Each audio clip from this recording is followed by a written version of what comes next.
Action plan नहीं बल्कि नून league action plan. इसको साबित कर रहे हैं क्योंकि पंजाब में दहशतगर्दों को बनाता है आपने दी है।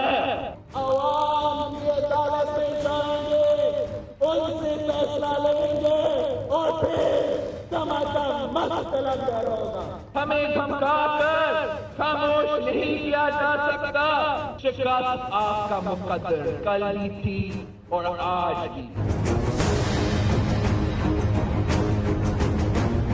2013 में हमारी गवर्नमेंट जून में बनी तो सितंबर में ऑपरेशन शुरू कर दिया हमने, और यकीनन ये ऑपरेशन जो है ये मुश्किल ऑपरेशन था, लेकिन आज नताइज अल्लाह के फजल करम से आप सबके सामने है। इसके लिए मैं ये सामने डीजी रेंजर्स बैठे हैं, इनको मुबारकबाद देना चाहता हूँ। अस्सलाम वालेकुम। पाकिस्तान पीपल्स पार्टी कहती है कि रेंजर्स को जो इख्तियारात वफाक ने दिए सिंध के ऊपर हमला है। उनकी वजारत दाखिला जो होम डिपार्टमेंट सिंध का है वो भी यही बात कहता है और आसिफ अली जरदारी साहब अपने बयान में भी यही बात कहते हैं। लेकिन वफाक की पोजीशन क्या होगी? जो 2-2.5 साल के अंदर वहाँ कराची के अंदर गेम्स हैं, जो बड़े जराइम की शरह में कमी आई है, क्या उसको कंप्रोमाइज़ किया जाएगा? क्या सिंध के साथ टकराव होगा? क्या हुकूमत कायम रह पाएगी? और क्या अगर सिंध हुकूमत इस पर आमादा नहीं होती तो फिर कौन सा आइनी और कानूनी तरीक़ाकार है या ऐसी जंग है जो सुप्रीम कोर्ट में या यहाँ वफाक के मानों में लड़ी जाएगी? ये बहुत अहम नुक्ता है जिसके ऊपर आज के प्रोग्राम में हम बात करेंगे। और हमारे साथ शख्सियत हैं शेख रशीद अहमद, सरबराह अवामी मुस्लिम लीग के। शेख साहब, जो नेशनल इलेक्शन प्लान के तहत बड़े अहम नुकात या फोकस्ड एरिया थे, कराची ऑपरेशन उसमें से एक था। गो कराची ऑपरेशन उससे पहले ही मियाँ साहब ने अपनी हुकूमत आते साथ ही लॉन्च कर दिया था, लेकिन जब नैब बनाया गया तो इसको उसका हिस्सा बना दिया गया था। अब जब हम कहते हैं कि बड़े जराइम कमी आ गई है तो लड़ाई पड़ गई है। जरदारी साहब कहते हैं सिंध पर हमला हो रहा है, सिंध की हुकूमत भी यही कह रही है। वजह क्या है इसकी? बेसिक वजह तो ये है कि बाज़ केसेस का रुख जो है, एंड जो है, वो आसिफ जरदारी हैं, और जो सबमिट हो गए हैं डॉक्यूमेंट उसमें आसिफ जरदारी की बहन का नाम भी है। और जो शर्जील मेमन वहां से बैठे, मुझे भी 2 फ़ोन टका चुके हैं, और जिनका स्टाफ 8-8 करोड़ रुपया नैब को जमा करा चुका है। और ये कादर पटेल से लेके टिब्बी तो निकल गया बाहर, लेकिन जो इनके मेन गैंग ऑफ द 4 और 5 इनके जो थे, जो इनके अंडर द इन्फ्लुएंस या under over the umbrella of Asif Zardari, वो सारे लोग अपने आप को खतरों में महफूज करते हैं। और आप एंकर हजरात रोज उज़ैर बलोच का बयान भी चला देते हैं। उज़ैर बलोच इस्लामाबाद में है कि दुबई में? ये तो कन्फ्यूजन दूर कर दें। मैंने जिन एंकरों को सुना है वो तो ये कहते हैं इस्लामाबाद में। और ये भी सुना होगा कि उसकी कोई वीडियो मैसेज सौलत मिर्जा की तरह की किसी वक्त भी आ सकती है। आसिफ जरदारी के आने पे ही आ सकती थी 27 तारीख को, और 27 तारीख को जब वो सारे कह रहे थे वो आ रहे हैं, और उन्होंने कोशिश भी की, और रहमान मलक उसमें ब्रिज थे बिटवीन, क्या कहते हैं आप लोग, मुख्तदर अदारों और उनके इंडिया और दुबई के दरमियान ब्रिज थे। हाँ, ऐसे कह रहे हैं, ये ज़्यादा मेरा ख्याल है सेफ, अच्छा जुमला आपने बोला है कि 2-3 जो उनकी मीटिंग्स हुई वो नाकाम हो गई इन दी एंड। नवाज शरीफ साहब ने तो उनको गारंटी दी है कि आ जाओ कुछ नहीं होगा, लेकिन पिंडी जो है या मुख्तदर अदारे जो हैं वो इस किस्म की कोई गारंटी नहीं दे रहे। अच्छा, मैसेजिंग काफ़ी हुई, इवन दुबई से भी मैसेजिंग हुई और फिर उन्होंने सऊदी अरब से भी कोशिश की, लेकिन वो जो कहा जाता है, जो मैंने सुना है जिन लोगों से, वो कहते हैं वो जो ईंट से ईंट बजा दूंगा, तुम्हारे पास 3 साल हैं, हमने तो यहीं रहना है, वो बयान अभी कहीं फंसा हुआ है, उसकी वापसी नहीं हुई। वो वापसी के लिए भी तैयार हैं, लेकिन वो ड्राफ्ट जो है वो ऐसा नहीं है जो को माफ़ी नामे की स्टाइल का हो। सियासतदान जो है, आसिफ जरदारी इनसे माफ़ी नहीं मांगेगा, इनको गलतफहमी है। फौज माफ़ी चाहती है, फौज माफ़ी चाहती है, और जरदारी साहब माफ़ी मांगने पे मादा नहीं, इस तरह का तैयार नहीं है। जो मैंने लोगों से सुना है, जिस तरह आपने सुना है, मैंने भी यही सुना है कि इस तरह की स्टेटमेंट जो है वो इन बिटवीन दी लाइन जो बात है वो फौज को पसंद नहीं है। लेकिन क्या सियासतदानों को, एक बड़ी जमात के सरबराह, फॉर्मर प्रेसिडेंट भी हैं, क्या उनको फौज के ऊपर तनकीद का हक नहीं? मेरा ख्याल है फौज जो रोल अदा कर रही है और जिस तरह वो लेटी हुई है और जिस तरह उसके साथ उसने फुटबॉल आपने बनाया हुआ उसको, और जिस तरह कराची में जाने देने के बावजूद उनके साथ सलूक हो रहा है, वहाँ रिएक्शन एक लाजमी अमर है कि भाई किस गुनाह में, आप माल बनाओ और हमें तनकीद की नज़र करो, आप सारे बहन भाई बन जाओ और हमें हिट लिस्ट पे रख दो और हमारे खिलाफ आप बातें करो। वाई? लेकिन सिंध हुकूमत के ऊपर भी थोड़ा सा तबसरा करिए जी। कभी ऐसी सूरत हाल आपने देखी है कि सिंध कह रहा हो कि 147 आर्टिकल ये कहता है, आईनी आर्टिकल है वो ये कहता है, वफाक कहता है नहीं, एंटी टेररिज्म एक्ट जो कानून है देखें, ये 18वीं तरमीम जो बनाई गई उसने बहुत सारे मसाइल को जन्म दिया और पाकिस्तान का आइन किसी ने ठीक कहा ये मोम की नाक है। ये आइनी इसकी तफसीलात में जाओ और इसके तहफ़्फ़ुज़ात में जाओ तो मेरा ख्याल है बात और बड़ी लंबी लमक जाती है। नहीं, फिर ये तो नजरिया जरूरत हो गया ना जी। जहाँ जो चीज़ आई है उधर फिर ये मोम की नाक आप मरोड़ लें। सही है। तो आपको ये, मुझे लगता है ये सुप्रीम कोर्ट में जाएगा मामला, क्योंकि सिंध अभी पीछे हटने पे आमादा नजर नहीं आता। मेरा ख्याल है सिंध में वो तपड़ भी नहीं है और वो तपश नहीं है जो शुरू में शुरू हुई थी। और आज सिंध के हालात उतने ना गुफ्ता बे नहीं है और उतने हालात देखें ना, सिंध के खिलाफ एक महाज बनता है, उसमें 3 मरकजी हाजिर ड्यूटी वजीर उस इत्तेहाद का हिस्सा बनते हैं। आप इसको भी देखें ना कि हाजिर ड्यूटी वजीर है, ये नहीं कि उन्होंने को इस्तीफा दे दिया है। फेडरल मिनिस्टर है, ठीक ठाक फेडरल मिनिस्टर हैं, वो उस अपोजिशन का हिस्सा बनते हैं। और एमक्यूएम ने जो देखे ना, एमक्यूएम के लिए जो फारूक का, इमरान फारूक का केस है, जो बल्दिया का केस है, रशीद गोडल का केस है, मुमकिन है रशीद गोडल 2-4 दिन तक मुल्क छोड़ जाएं। ये आपको लगता है? मुझे लगता है। वो वैसे इलाज की खातिर भी जाना चाह रहे हैं, उन्हें अभी बोलने में दुश्वारी है। मुझे लगता है। आपको दूसरी चीज लगती है, सिक्योरिटी इशू लगता है या मुझे कुछ और सिक्योरिटी इशू लगता है और उसकी शहादत लगती है और उसकी इंफॉर्मेशन लगती है। अगर ये 3 केस, बल्दिया वाला और इमरान फारूक और रशीद गोडल का केस, जो मैं सामने सामने देखता हूं, जिस पे तैयारी जो है वो काफी सीरियस है केसेस, और अगर ये केस मूव करते हैं तो इस केस में यकीनन एमक्यूएम बड़ी सोच समझ के, उसके लिए भी बड़ा तंग रास्ता है, लेकिन वो कोई रास्ता निकाल लेगी। पीपल्स पार्टी जो है वो रास्ता निकालने की सलाहियत से आशना नहीं है। एमक्यूएम को ये बात समझ है कि रास्ता कैसे निकलना है। एमक्यूएम के हवाले से मेरा एक तासुर है, पिछले 2-4 रोज में एमक्यूएम ने बड़ी प्रो रेंजर्स पोजीशन ली हुई है। अब मैं फारूक सत्तार साहब से गुज़श्ता रोज बात कर रहा था कुछ रोज पहले, तो उन्होंने बड़ा स्ट्रांगली क्रिटिसाइज किया कायम अली शाह की हुकूमत को और कहा ये खुद, वो कहते हैं जैसे कैरम बोर्ड की गोटियों को हाथ मार के बिखेर देते हैं कि ना खेडांगे ना खेडन देंगे, ये वो काम कर रहे हैं जब अपने बंदे पे हाथ पड़ा है तो शोर मचा रहे हैं। उन्होंने कहा कि ठीक है मैं सपोर्ट करता हूँ करप्शन और टेरर फाइनेंस को लिंक करें, ऑन एयर बोला उन्होंने, तो बड़ी पावरफुल पोजीशन ली है जो। मैं समझता हूँ कि एमक्यूएम ने बड़ी जिम्मेदाराना पोजीशन लेने का फैसला किया। ये आप समझ रहे हैं कि उन्होंने वो पोजीशन ले ली है जो आप जिसकी तरफ इशारा कर रहे हैं।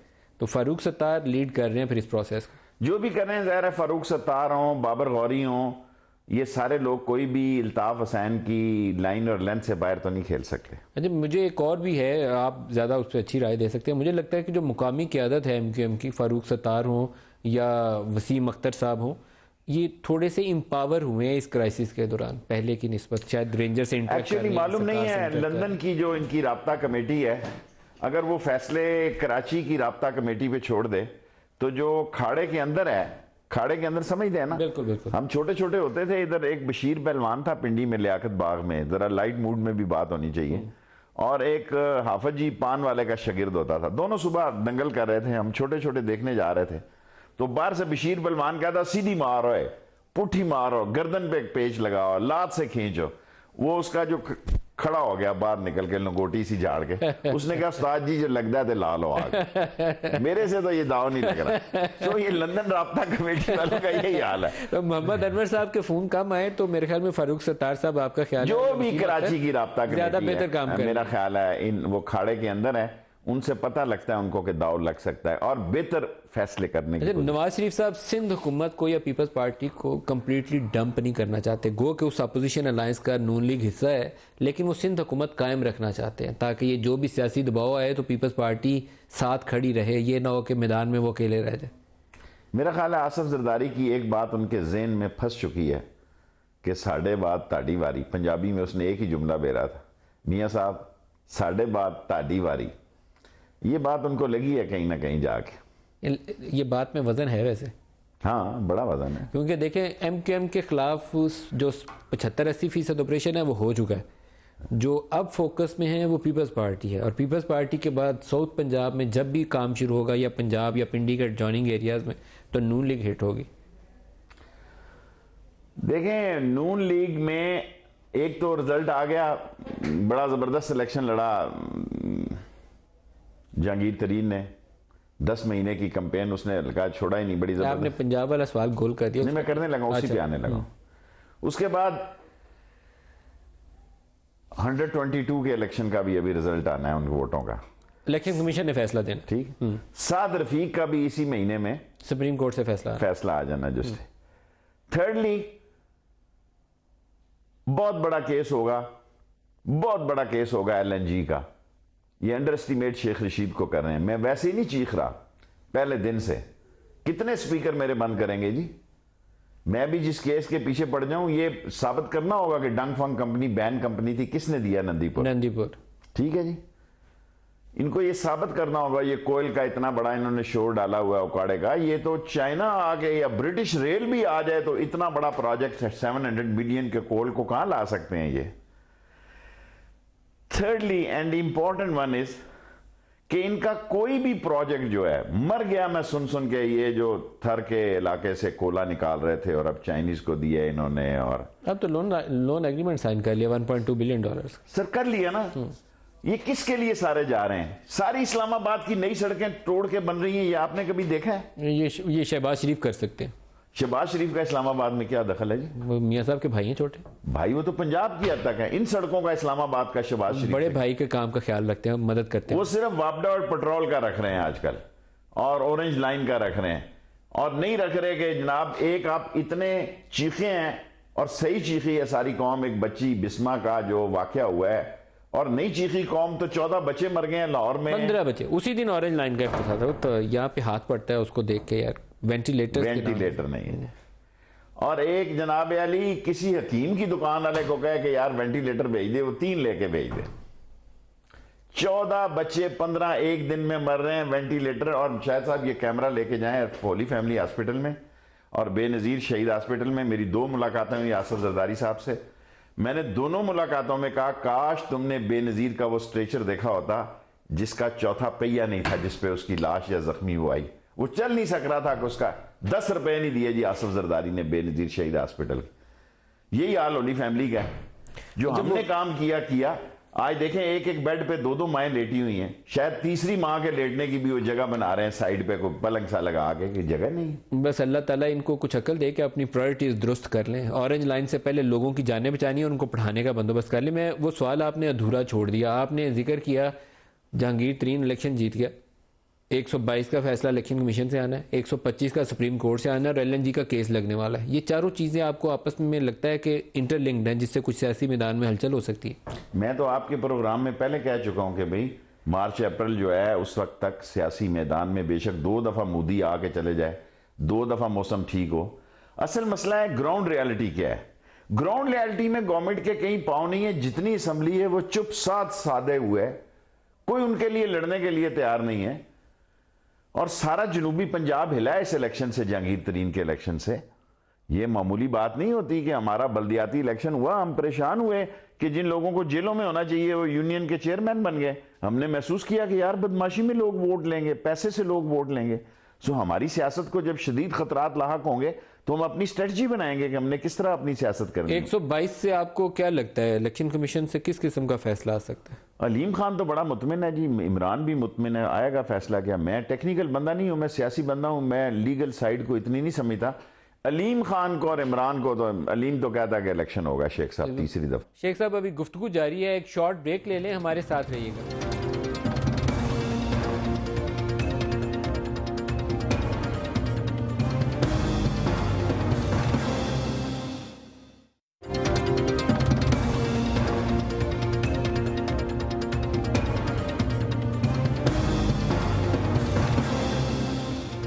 प्रोग्राम में दोबारा खुश आमदीद कहते हैं। अवामी मुस्लिम लीग के सरबराह शेख रशीद अहमद हमारे साथ हैं। शेख साहब, लाल वैली से आप बड़ा करीब से आते हैं, पावर सेंटर से, वहाँ से क्या खबरें, उड़ती उड़ती खबरें वहाँ पे भी तो आती हैं? वहाँ भी कोई, मेरा मतलब है इतने फंसे हुए हैं वो सारे लोग, वो सारे वहाँ पे अब बुलेट वाले आ गए हैं जो 8-8 10-10 साल लड़ाई लड़के आए हुए हैं। इधर उधर जो लोग आए हैं वो कोई सियासी बैटल हार्डन है, वो बैटल हार्डन है, सारे वो जंग लड़के आए हैं, कोई नॉर्थ वजीरिस्तान में, कोई साउथ वजीरिस्तान में। राइट, सारे वो जंग लड़े हुए लोग हैं। वो नहीं है जो यहाँ इस्लामाबाद में बैठे रहे हैं या कूल माइंड में फैसले करते रहे हैं या जिनके रवाबत हों, और वो अवॉइड करते हैं सियासतदानों से मिलने से। लेकिन देखें, बड़ी डेवलपमेंट है आपका सऊदी अलायंस में। आर्मी चीफ के विजिट के बाद ये अनाउंसमेंट हुई है। पहले नवाज शरीफ गए, फिर डार साहब भी गए, फिर आपके आर्मी चीफ वहाँ गए, और उसके बाद एकदम से अनाउंसमेंट हुई कि एक अलायंस बना है जिसमें पाकिस्तान भी उसका हिस्सा है।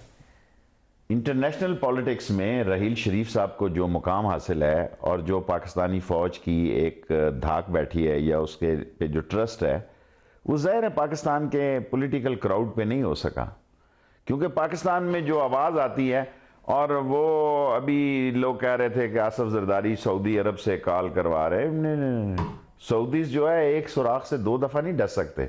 एक ही दफ़ा का प्राइम मिनिस्टर जो उन्होंने रख लिया वो बड़ी बात थी। सऊदी से मेरे ख्याल उनको सपोर्ट नहीं मिली आसिफ जरदारी साहब को, जो वो सोच रहे थे कि उन्हें रास्ता मिल जाएगा। मेरे ख्याल में उन्हें रास्ता वहाँ से मिला नहीं। मैं आपसे इत्तफाक करता हूँ, सऊदीज जो हैं नवाज शरीफ को बुलाने के बाद काफ़ी मोहतात हैं, और वो खुद इतने बड़े मसलों में उलझे हुए हैं मुल्क के अंदर और सरहदों पे और यमन में, वो कोई ऐसी बात नहीं करने चाहते। और सऊदीज, अरबी जो होता है ना जी, अरबी बहुत लोग चाइनीज और अरबीज को अंडर एस्टिमेट करते हैं पाकिस्तान में। अच्छा, सऊदी अरब हमारा बहुत ही अच्छा दोस्त मुल्क है। बड़े पाकिस्तानी भी वहाँ पर, हमारी ओवरसीज पाकिस्तानी भी वहाँ बसते हैं। हमें अच्छे रिलेशन उनसे बरकरार रखने। यमन के मसले पे हमने बड़ी स्ट्रॉन्ग पावरफुल पोजीशन ली थी। पिंडी भी कहता था कि नहीं, इस जंग में हमने नहीं कूदना। अब इस जंग का हिस्सा बने हम किन शराइत पर? देखें, इस जंग में कोई हम पार्ट नहीं प्ले करने जा रहे हैं। मेरा नहीं ख्याल कि पाकिस्तान की फौज पड़ोस के किसी जंग में कोई पार्ट प्ले करेगी। अगर दुनिया में कोई भी मुमलिकत बन देगे ना, बाज साइलेंट, वो क्या कहते हैं, स्लीपिंग पार्टनर भी तो होते हैं ना। पाकिस्तान की फौज का रोल स्लीपिंग पार्टनर से ज्यादा नहीं होगा। अगर आप ये समझें कि वो सीरिया लड़ने जा रही है या यमन लड़ने जा रही है या वो जॉर्डन की तरफ जा रही है। किसी जमाने में यहां से जॉर्डन से फौज गई जब ज़ियाउल हक उसको लीड करता था, और जो पाकिस्तान फौज की वहां इमेज था जॉर्डन में बहुत बुरा था। ज़ियाउल हक उस वक्त कमांडर थे उस यूनिट के। देखें, ये सारे इस वक्त नौजवान 8-8, 10-10 साल की जंग लड़के आए हुए हैं, कर्नल, ब्रिगेडियर, वरना इस मुल्क में ऐसे जर्नैल हैं जिन्होंने जिंदगी में कोई जंग नहीं लड़ी और रिटायर हो गए। अच्छा, जो सऊदी अरब के साथ आप इस पर रोशनी डालिए। एक ख्याल ये था कि वहाँ एडवाइजर्स और नॉन कॉम्बैट दिफाई रोल में ट्रूप्स भेजे जाएं जो हरमैन शरीफैन की हिफाजत के लिए नॉन कॉम्बैट रोल हो उनका। तो इस किस्म की एंगेजमेंट, देखिए, हरमैन शरीफैन को तो कोई खतरा नहीं है। देखिए ना, जब हम ये कहते हैं जब आप पे हमला हुआ तो हम वहां मौजूद होंगे, वो कहते हैं आगे से सऊदी हमें कि कब, अब हमला नहीं हुआ वहां पे। यानी आपका ख्याल है कि जब अंदर दाखिल हो जाएंगे तो फिर आप आएंगे। मेरे ख्याल में फौज का एक ठीक डिसीजन है कि we are with Saudi Arabia. अगर खुदा ना खास्ता किसी ने सऊदी टेरिटरी को नुकसान पहुंचाया या अंदर दाखिल हुए या मसला हुआ तो विल स्टैंड फॉर देम। तो इस मसले पे पिंडी इस्लामाबाद फिर एक पेज पे है। इस पे तो दो राय नहीं है। नहीं, दो राय नहीं है। वो इनको पता नहीं चला बाज दौरा में सऊदी जो ब्लॉक सा बना है, इन्होंने कहा जी फॉरेन ऑफिस का भी कुछ। एक्चुअली मसला ये है ना जी कि फॉरेन ऑफिस के जो लोग हैं वो सारे हैं फूड बैंक के लोग। अब सरताज अजीज का मसला ये है कि वो जिनसिंग ही बने हुए हैं, अरमर्स का इलाज। वो जिनसिंग एक जमाने में वर्ल्ड फूड प्रोग्राम में काम करते थे, अब नहीं है। मैं समझता हूं उनका प्रोग्राम ही वर्ल्ड फूड में वो एक्सपर्ट है। हाँ जी, मैंने उनके थीसिस पढ़े हैं, देखे हैं। उन्होंने वर्ल्ड फूड पे ही लिखा है कि दुनिया में ये मसला है और ये मसला और ये मसला है। वो तो पाकिस्तान के सदर बनने की ख्वाहिश रखते थे, पर नवाज शरीफ कोई बेवकूफ आदमी तो नहीं है ना जी। वो बिजनेसमैन पॉलिटिशियन है, बिजनेसमैन, बिजनेस ओरिएंटेड पॉलिटिशियन। अपने इंटरेस्ट को जितना अच्छा समझता है दुनिया का कोई सियासतदान नहीं समझता। वो पहले तारड़ ले आया, फिर वो ममनून ले आया, फिर ये Sartaj was a candidate for presidentship, और नजामी साहब ने वो सारी इनकी वालदा मोहतरमा ने घर पे खाना कराया, और सरताज, उनका ख्याल था कि सरताज जो है, नवाज शरीफ तो इसको एडवाइजर लेने के लिए तैयार नहीं था। ये मजीद नजरामी, अल्लाह उनको जन्नत नसीब करे, सरताज साहब को लेने भी तैयार नहीं थे। बड़े पुराने वर्कर सर जी, जो मैं बात कर रहा हूं। क्यों? वो उनकी रिजर्वेशन थी कि डबल आदमी है, क्रॉस था, और ये है वो है। कोई यहां पूछ सकता है कि बैतुल माल का क्या हुआ बल्दियाती इलेक्शन में? कोई पूछ सकता है इस मुल्क में कि इवन जो असेंबली की डिस्पेंसरी है जिसमें अरबों रुपए की करप्शन है, स्पीकर को क्या कह के थक गया, स्पीकर खुद नहीं करना चाहता। BISP के कार्ड का क्या रोल है? ये जो बाई इलेक्शन हो रहे हैं, बेनजीर इनकम सपोर्ट प्रोग्राम के कार्ड हर जगह जी। बैतुल माल, पिंडी में सारा बैतुल माल इस्तेमाल हुआ है, 3-3 करोड़, 2-2 करोड़।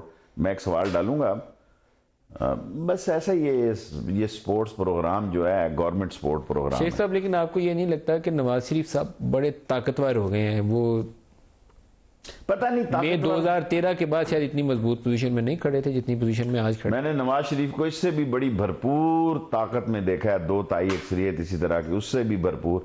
फिर वो अपने पाँव पे फायर करते हैं और उनसे किसी वक्त भी ऐसी तोके ना करना। मैं तोके रखता हूँ कि वो जो जनरल रजवान डीजी ने इनको पिस्तौल दिया जब गए, वो इन्होंने मार के रहना अपने पाँव में। इस दफा वैसे मुहतात हैं, वो अपने बयानात जरा नाप तोल के दे रहे हैं, कुछ तरह का बयान नहीं दे रहे जिससे वो पिंडी को देखें, एक ही पिंडी ने बयान दिया और मैं समझता हूँ गलत ही था, उनको नहीं देना चाहिए था गुड गवर्नेंस के लिए। गवर्नेंस ठीक करें अपनी।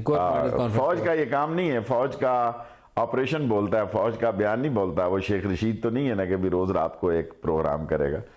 सो मैं समझता हूँ ISPR ने ज्यादती की। जिस एक्शन की आप आस लगाए बैठे हैं वो एक्शन नहीं आ रहा पिंडी से। देखिए, मैं तो अल्लाह से आस लगाए बैठा हूँ और मैंने कभी फौज की तरफ, मैं फर्स्ट टाइम जिंदगी में कह रहा हूँ कि मत आए फौज, होने दें इन सियासतदानों को एक्सपोज। देखें, अगर आप ये समझते हैं कि ये इंतखाब और सब, और बिल आखिर अगर इसी तरह घूमते चलनी है तो फिर इन दी एंड जिस तरह आसफ जरदारी ने कहा ना कि नवाज शरीफ को कि भी मेरे बाद तेरी बारी है, तो फिर फौज भी याद रखे कि नवाज शरीफ के मकसद में ये शामिल है कि जब तक ये अदारा मजबूत और कायम है, मेरी सियासत इस मुल्क में आकमियत नहीं चल सकती। ये क्यों? ये उसके ज़हन में एक पहले दिन की, जब मैं वजीर था उस दिन की उसकी सोच है कि फौज से वो गुड्डी झोंक मारती है ना, देखें फिर उसको बांधना पड़ता है कुछ वजन ठीक करने के लिए।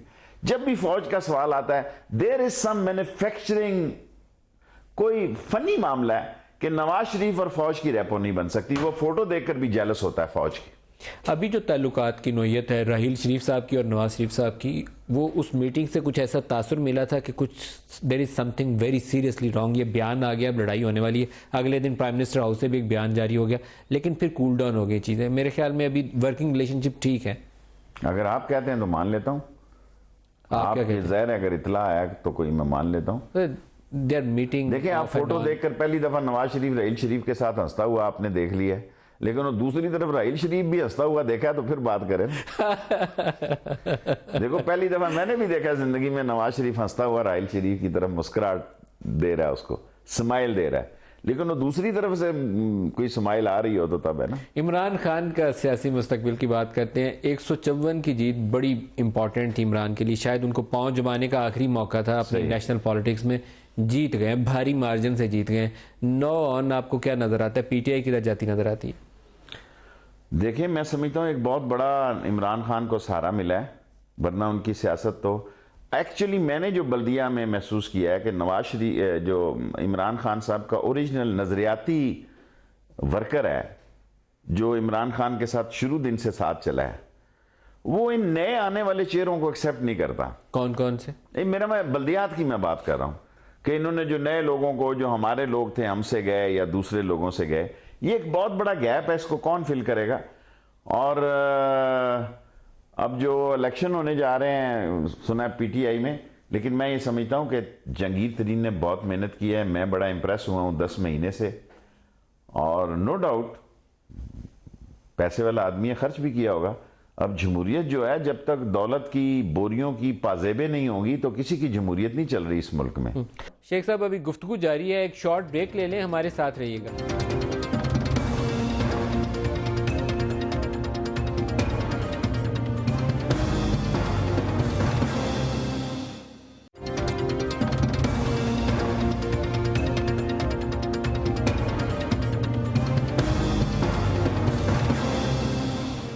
प्रोग्राम में दोबारा खुश आमदीद कहते हैं। अवामी मुस्लिम लीग के सरबराह शेख रशीद अहमद हमारे साथ हैं। शेख साहब, PTI के अंदर 3-4 वो थम्मे होते हैं ना, उनके पिलर्स, उनमें पिलर्स में जहांगीर तरीन, शाह महमूद कुरैशी, ये लोग शामिल हैं। लेकिन पूरी PTI जो आधी अगर आप निकालें तो वो जहांगीर तरीन को पसंद करेगी और उसको सपोर्ट करेगी। जहांगीर तरीन बड़ा अच्छा काम कर रहे हैं, और उसी में आपको कोई 35-40% PTI ऐसी मिलेगी जो कहेंगे नहीं, जहांगीर तरीन की वजह से ये नुकसान हो गया।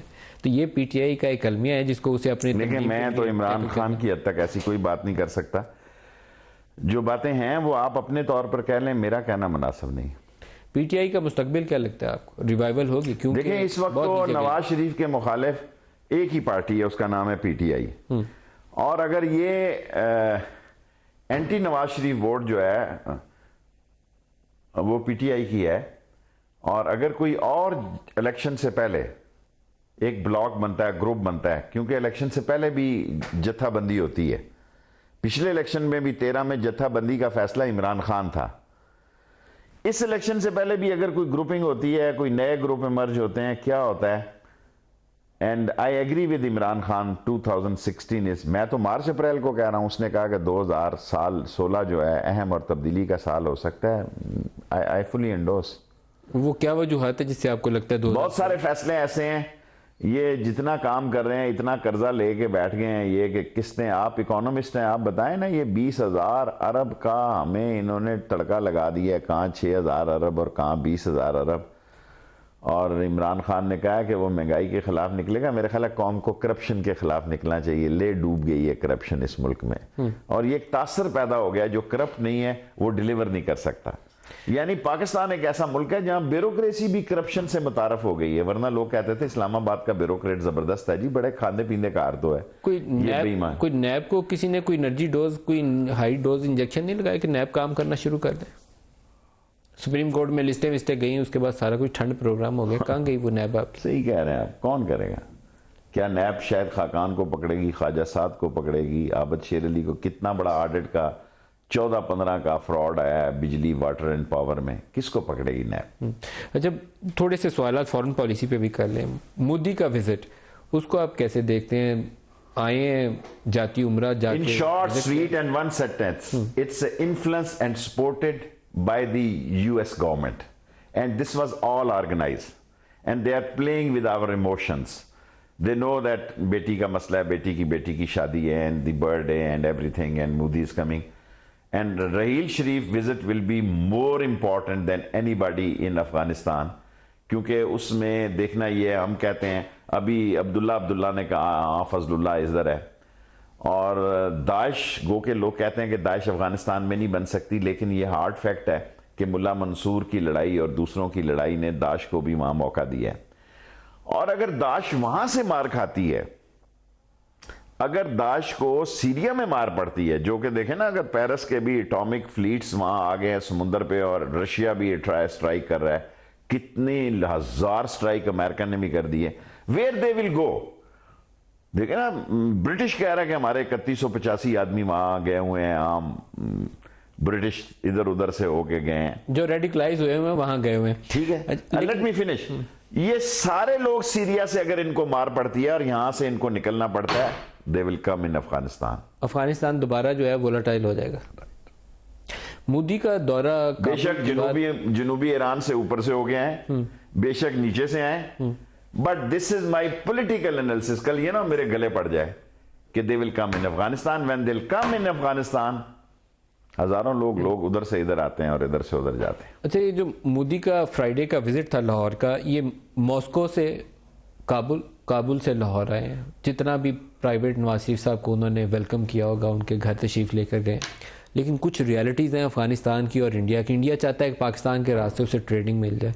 अभी रिसेंटली BBC उर्दू ने एक आर्टिकल छापा, उसमें उन्होंने कहा कि ये जो जिंदल है, सज्जन जिंदल, जिसने इनकी मुलाकात भी फैसिलिटेट करवाई, नवीन जिंदल, ये इंडिया के बड़े स्टील मेकर्स हैं। वो जो लक्ष्मी मित्तल है वो ग्लोबल स्केल पे है, लेकिन ये जिंदल फैमिली इंडिया के अंदर बड़ी स्टील मेकर्स में लीडिंग नंबर है इनका। वो अफगानिस्तान के अंदर स्टील मैन्युफैक्चरिंग फैसिलिटी चाहते हैं और पाकिस्तान का ताउन भी चाहते हैं इस काम के लिए, और पाकिस्तान का रास्ता भी चाहते हैं, राहदारी भी चाहते हैं। ये कितनी सिग्निफिकेंस है इस चीज़ की? देखें, जब मैं वजीर था तो कई औरतें मुशर्रफ के गले में आके हार डालती थी कि पीपल्स टू पीपल्स खोला, ये अफगानिस्तान का भी रास्ता खोल दो हमारे। इतने दे आर डीपली इंटरेस्टेड कि ये उनकी जो सड़क है ये अगर खुल जाए वागा से अफगानिस्तान, तो उनका सारा ट्रेड जो है उनके लिए बड़ी आसानी पैदा हो जाती है। उनका सारा पेरिशेबल आइटम शाम तक पहुंच जाता है। इंडिया का सारा पेरिशेबल आइटम जो है वो शाम तक वहां, टमाटर, आलू, सब्जी, प्याज, फल, सारा कुछ 24 घंटे में वहां पहुंचा होगा। ठीक है जी, मेरा नहीं ख्याल फौज इस बात की इजाजत देगी। In my political opinion, army will not allow this route के उनको हम, और उस वक्त जब ये ऐसा रूट दे दें जब ग्वादर पे बहुत बड़ा वर्क शुरू हो चुका है और ग्वादर दुनिया में एक कलीदी किरदार अदा करने जा रहा है। फिर वो कहेंगे उधर से कोयटा के रास्ते भी हमें चमन जाने दिया जाए। सो ये सारी बड़ी सारी इंटरेस्टिंग तब्दीलियां आ रही हैं और चीज़ें आ रही हैं। लेट्स सी क्या होता है। जी, ट्रेडिंग रूट किसी बड़े बार्गेन या किसी बड़े पैकेज डील का तो हिस्सा हो सकता है। ये यूनिलैटरल डिसीजन शायद करना पाकिस्तान के लिए वायबल ना हो, किसी पैकेज डील का हिस्सा हो सकता है जिसमें आपको पैकेज डील भी हमारे पास देखें देने के लिए इंडिया को क्या है। अगर एक सीमेंट था वो भी ईरान ने इतना सस्ता कर दिया कि पाकिस्तान को अपने सीमेंट के लाले पड़ गए। तो लोया शोया सरिया वहां और वहां सब्सिडी, वहां बिजली की प्राइस और वहां जो किसान देखें 14 की गंदम यहां धक्के खा रही है। 14 की गंदम यहां धक्के खा रही है, सड़ रही है गोदामों में। और अगर यहां से निकल आता है तो फिर मिर्च, हल्दी, धनिया, टर्मरिक, पान मसाला में सब्सिडी। और इंडिया का ट्रेडर पाकिस्तान के ट्रेडर पे ट्रस्ट करता है, क्योंकि ट्रेडर का माल नहीं खाता, माल नहीं खाता, गरीब का माल खाते हैं ये। इफ्तिखार अहमद चौधरी दोस्त आपके जनरल परवेज मुशर्रफ साहब के बड़े प्यारों में से, जिनकी हुकूमत गिराने में शायद वो 2007 का वो वाक़या बड़ा अहम था। सियासी जमात भी वो पेशरफ्त हो रही है, क्या देखते हैं उनका कोई रोल है नेशनल पॉलिटिक्स में? शायद वकीलों की एक जमात बन जाए, चंद वकील चंद जगहों से उनके साथ आ जाए। जमात बनाना बड़ा आसान काम है। जो इफ्तिखार के बेटे ने पैसे कमाए हों तो मुझे पता नहीं है चौधरी इफ्तिखार के, अल्लाह को बेहतर पता है। मैं किसी पे इल्ज़ाम नहीं लगाना चाहता। जमातें अब पैसों से चलती हैं जी। जमातें थूक से पकौड़े नहीं तले जाते, वरना अवामी मुस्लिम लीग भी बहुत छाई होती। जनरल परवेज मुशर्रफ का क्या मुस्तकबिल? फौज उसको सजा भी नहीं होने देगी, उसकी तज़हीक भी नहीं होने देगी, उसके साथ ज्यादती भी नहीं होने देगी और उसके सियासी मसले में उसके साथ भी नहीं होगी। उनकी सियासत में कोई रोल है या वो अब दुबई जाने की तैयारी करें जब मौका मिल जाए उन्हें? मेरा ख्याल है वो दुबई भी नहीं जाएगा, वो जिद खाए बैठे हैं। पता नहीं, मेरी कभी मुलाकात नहीं हुई। कई दफ़ा तो मेरा दिल करता जाऊं जरा गपशप लगाऊं कराची जाके। कराची नहीं जाना हो रहा है, इतने दिन हो गए हैं। लेकिन मैंने आपको शॉर्ट स्वीट और स्मार्ट सेंटेंस बताया कि they will not allow anybody to insult him and they are not with any is interest in politics. अच्छा, प्रोग्राम एंड करने से पहले एक सवाल मैं ज़रूर पूछूंगा, क्योंकि साल एक ख़त्म हुआ है तो वो दूसरे साल का आगाज़ होना है। शुक्रिया राहील शरीफ बड़ा चला है पिछले चंद महीनों में। कुछ लोगों में तासुर ये था कि शायद वो एक्सटेंशन के लिए ISPR ने उनकी बड़ी लंबी चौड़ी कैंपेन कर दी है। वो भी 2016 मैं आपको लिख कर दे रहा हूँ, ये मेरे दस्तखत रख लें। Raheel Sharif will not request for extension. जिस राहील शरीफ को मैं जानता हूँ वो एक्सटेंशन की दरखास्त नहीं करेगा। अच्छा, उसे अल्लाह ताला ने जितनी इज्जत उन्हें दी है ज़रब अज़ब की कामयाबी के बाद, मेरे ख्याल में उन्हें इस तरफ सोच पैदा होनी भी नहीं चाहिए। मेरा ख्याल है जिस राहील शरीफ साहब को मैं जानता हूँ वो एक्सटेंशन के लिए दरखास्त नहीं देगा। और एक्सटेंशन जो है वो बहुत, और अगर कोई ये समझ रहा है कि नवाज शरीफ किसी चीफ के साथ कंफर्टेबल है, अगर वो राहील शरीफ के साथ भी कंफर्टेबल नहीं है तो पाकिस्तान में किसी जर्नैल के साथ वो कंफर्टेबल नहीं हो सकती। 2016 में पॉलिटिकल स्टेबिलिटी आपको कैसी नजर आती है, सियासी इस्तेहकाम? मार्च अप्रैल मैंने कहा हुआ है पहले आपके एक प्रोग्राम में, आप साथ वो क्लिप दिखा देंगे। मेरा ख्याल है मार्च अप्रैल तक फैसला हो जाएगा कि हम पॉलिटिकल स्टेबल होने जा रहे हैं या हम किसी हादसे से गुजरने जा रहे हैं। मार्च की क्या सिग्निफिकेंस है, क्योंकि आपने 2-3 दफा पहले भी ये बात मुझे मार्च अप्रैल में करना होगा। 5-6 महीने से कह रहा हूं। मेरा ख्याल में मुमकिन है नवाज शरीफ, ये नहीं मैं कह रहा कि नवाज शरीफ इसको कंट्रोल कर ले मामलात। असल मसला है कि इंटरनेशनल पॉलिटिक्स भी बहुत अरूज पे जा रही है पाकिस्तान में, और पाकिस्तान के डोमेस्टिक हालात भी ऐसे हैं कि आप कुछ कह नहीं सकते कि सियासी ऊंट किस करवट बैठ सकता है। सो वेट एंड सी, देखना पड़ेगा। शेख रशीद अहमद सरबराह अवामी मुस्लिम लीग, बहुत शुक्रिया आज के प्रोग्राम में आप हमारे साथ रहे। आज के लिए इतना ही, इजाज़त दीजिए, खुदा हाफिज।